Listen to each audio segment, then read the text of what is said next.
Hello everyone, and welcome back to the Artificial DM. So to give you guys a brief update, I'm having a little bit of software problems with my computer, so there may be a day or two that I skip in order to take care of my problems. But anyways, today we're going to be taking a look at r/RPG horror stories. This post is from the user Tired Pandastic.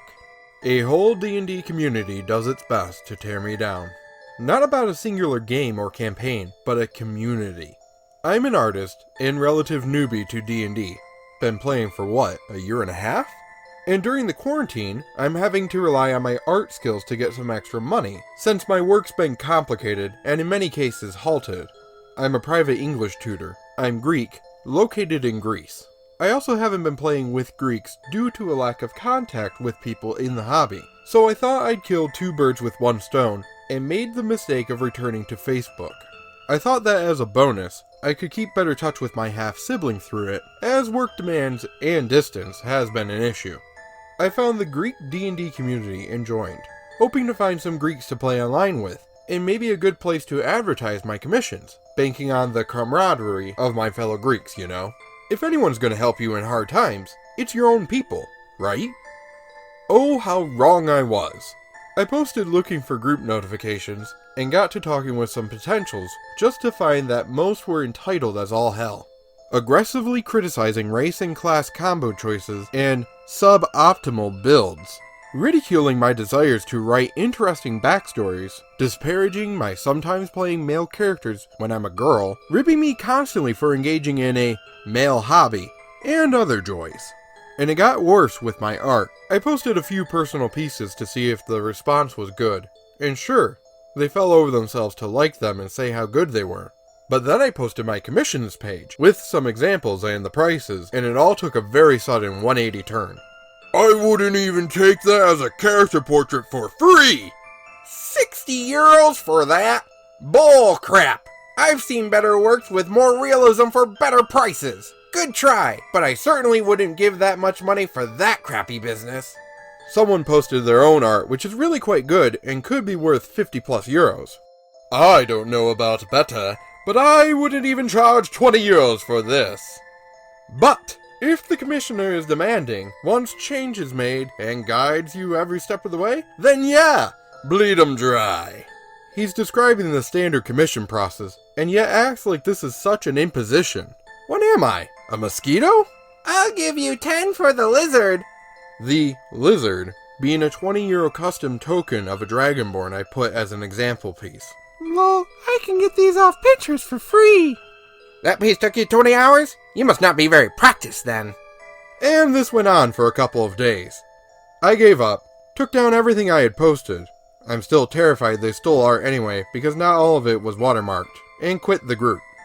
But it left me bitter and resentful of both Greeks and D&D players, even though I know from experience that not everyone's like that. But it's scary that this is supposedly the biggest Greek D&D community. This is how they act? I'm glad I ditched them when I did, but now I'm stuck grappling with imposter syndrome, and worrying that my art, which I kinda depend on, isn't good enough. I'm also questioning D&D as a whole. I recently had a rather painful experience brought about by my own anxiety, and now this. Ugh. To give you an example of this person's art, I went ahead and I scoured their Reddit page and I found a couple of their pieces. Not only was this community toxic as a whole, but it sounds like a lot of choosing beggars to me. Let me know your thoughts down in the comments below. Also, this user is looking for commissions, and you can get a hold of her via Reddit. Her profile page is in the description below. This next story is from Holistic Reaper, a game where you don't get to play.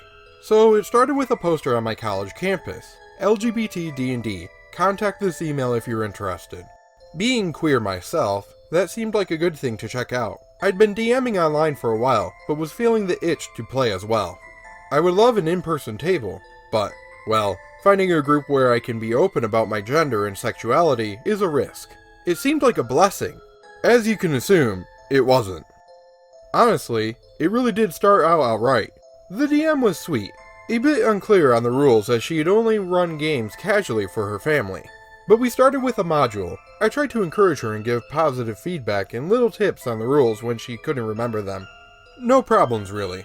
Except for the guy who was wearing a t-shirt featuring Zootopia's Nick Wilde in a suggestive pose. Which, furries don't actually bother me, but that is a bold choice in a public comic shop. If you walk around in public with a barely censored picture on your chest, you look like a creep. Anyway, unfortunately, the sweet girl got too busy with her job, and had another player take the mantle of DM. I still had hope. The new guy said he had DM'd plenty before, so I thought I was going to get someone who had a clear idea of what they were doing. So to recap, we have Sweet Girl, the furry TM, Normal Guy, and the new DM. We get together for our first session with the new DM. Pretty quickly I discovered the first of many issues I would have with him. The primary one was that he had not actually talked to the players at all. The sweet girl had dumped her wisdom stat for her druid, so now I'm whispering to her to help her rebalance her sheet to have an effective player character. The furry didn't understand anything about his class, and didn't even update his hit points, so I helped him fix that. I'm doing all the jobs an experienced DM is supposed to do with new players. Then we get started. The DM describes that we were hired for a heist job, and we're currently stationed in a casino. He then assigns us to our individual activities, tells me what my character is doing, and how it goes down before I pause and say, I think he'd be at the card table actually, since he can sleight of hand that? In the end it didn't matter, cause the 10-minute intro turned into us being flung into another dimension.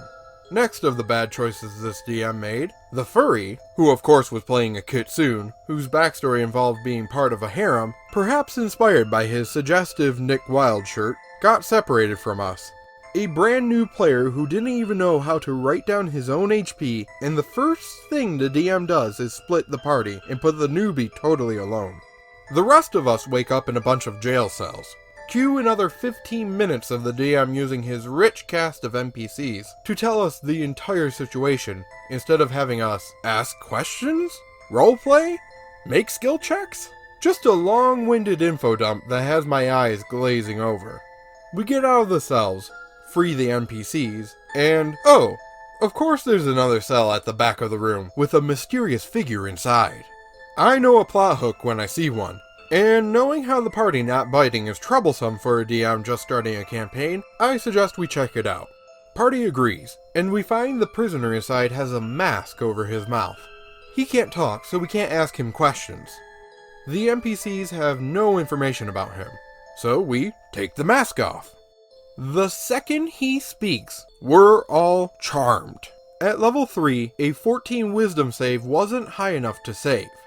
And we weren't just charmed, but we also do every single thing the NPC tells us to do. No extra chances to save, no ability to resist, just the DM narrating the whole way through the dungeon, slowly killing all the NPCs he'd made us listen to for 15 minutes, leading us on and on and on and on. For over an hour! I was thinking about just standing up and leaving halfway through. In the end, we never actually saved against this guy. The DM tried really hard to tell us how cool and dangerous his NPC is. He put in a magic item that reveals how many people you've killed by an aura, and made sure to emphasize just how his aura was impossibly big. And don't get me wrong, I am willing to play along most of the time. My player characters will get scared of a good villain. I love yes-anding the DM, but this is just a crappy villain. Mr. I've murdered thousands, I'm so scary. Meanwhile, as we're all being puppeted through the DM's dungeon and doing nothing, the furry was in a room full of Chihuahua people worshipping him like a god. He made some racist comments throughout these moments. The session came to a glorious end. I never came back. In hindsight, when I announced I was leaving the table, I really wish I had explained some of my reasoning. Then again, I don't think the DM would have learned anything from it. There is a happy ending though. My absolute disdain for this person's horrible DMing drove me to the Looking For Group subreddit, where I actually found a wonderful group that fits my playstyle. So in the end, this 3 hours of suffering and boredom did grant me many hours of enjoying the first campaign I've played in original charactering. The lesson: take no crap. Spite is the best motivator. I know we've covered a couple of other puppeteering dungeon masters, but this was just a good one.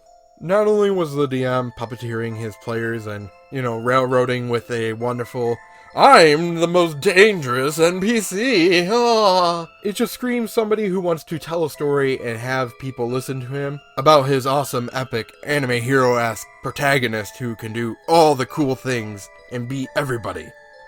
And our last story for today is from the user Chief Steward. DMPCs can use homebrew rules in combat, but player characters cannot roleplay the same way. It's the barest, furthest reaching definition of a horror story, but I needed somewhere to get it off my chest. Got a DM who's great overall. Lots of original ideas and really great at integrating players' backstories into the campaign. We've just started an Eberron campaign, and I'm trying to flavor my Mark of Detection Inquisitive for the setting. Not changing any mechanics at all, just the way things look. For example, I want to use my walking stick like a taser when I cast Shocking Grasp. It's not extending my range of touch in any way, it's just cooler to thrust the metal head of my cane into an enemy's neck than it is to grab their shoulder or whatever. I also suggested it would be fun if my character could light his pipe with his fingertip, now that he knows Firebolt. It's non-combat visual flair, nothing else. He's not casting Firebolt into his pipe, he's just channeling some of that heat into his finger. DM says I would need to learn Produce Flame to be able to light my pipe. Whatever, not a big deal. Just kinda petty because, during combat, another player character tied up an enemy with their whip and held on to the other end to hold the enemy. On the enemy's turn, the DM cast Firebolt on the whip tied around them and blasted it off. Now that violates rules as written. The whip is being carried and arguably being worn. Firebolt won't burn objects being worn or carried. Also, what's a whip's armor class? What's a whip's HP?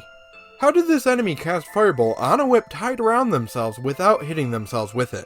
So the enemy escaped because the DM played fast and loose with actual game mechanics, but I can't light my pipe for fun?